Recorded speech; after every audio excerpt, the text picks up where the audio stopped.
Орлогод нийцсэн ногоон орон сууц маань болохоор бусад барилгуудыг бодвол эрчим хүчний хэрэглээ 20% хэмнэлттэй, усны хэрэглээ 20% хэмнэлттэй.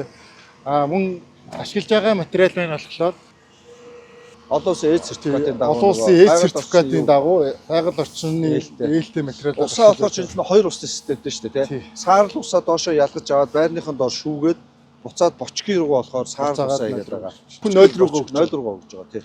Дээр нарны панелуудтай учраас эрчим хүчний бас юм хэмнэлттэй ийм төсөл байж байгаа. Тэгээд эрчим хүчээ хэмжиж байгаа. Гадна инженерийн дизайн, архитектур төлөвлөлт дээрээс нь энэ өнцгөрөө болохоор дулааныг бас хэмнэж байгаа. Тэгэхээр ингээд цахилгаан дулаан ус, бохир усны хэмнэлт бол ингээд доорож 20% жирийн айлуудаас ийм хэмнэлттэй буюу ашиглалтын зардал бага гардаг гэсэн үг тийм. Тэрүүгээр ногоон гэдэг ангилт ийм багтж байгаа юм төсөл явж байгаа.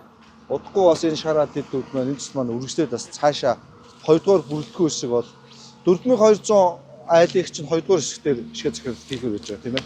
Тий 4200 айл маань болохоор харуулж байгаа дээ шүү. За 4200 айл маа одоо энэ мань болохоор манай баригдаж байгаа энэ нөгөө манай замын зураглал байна л да. Гэхдээ энэ чинь болохоор одоо яг баригдаж байгаа энэ 3 блок маань баригдаад дууссан 110 айл маань энэ байна. Тийм. За хоёулаа саний ярих гэдэг замын асуудал энэ шүү дээ. Компанитай нь ярьсан.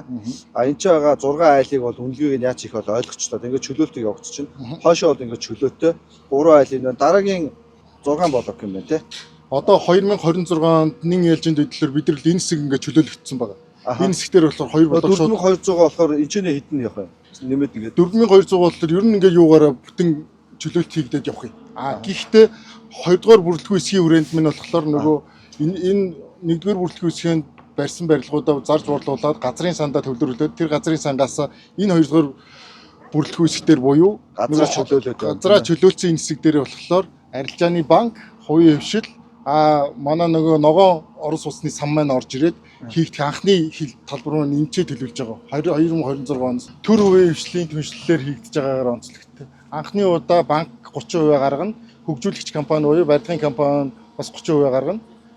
Ногоон орон сууцны сангаасаа болохоор бас 30% гаргаад ерөөхдөө яг энэ хэсгүүдээр барилга барьж. За энэ хэсгийг бол 2 дугаар үштэнд бол чөлөөлөх юм байна. Энэ урдлын энэ 3 дээр ямар ач холбогдол байгаа. Энэ бол яг сая ингэ замаа хоёлаа ингэ чөлөөлж штэ. Замаа чөлөөлж. Энэ хоёрыг болохоор газраад бас өсөл төгсөн гэдэг чөлөөлөгээд.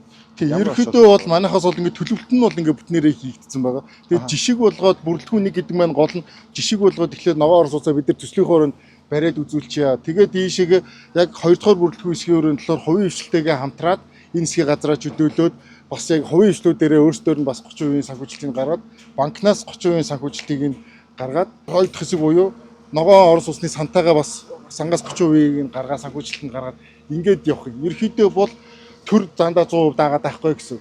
Төр хувийн хвшлэл банктай хамтраад хувийн хвшлтэй хамтраад ингээд явхад бол илүү хурдцаагаар илүү олон айлын орон сууц буюу нийтдээ манай төсөл маань энэ шар хад баян шүү нийлээд 5000 айлын орон сууц барих юм зорилготой юм төсөл.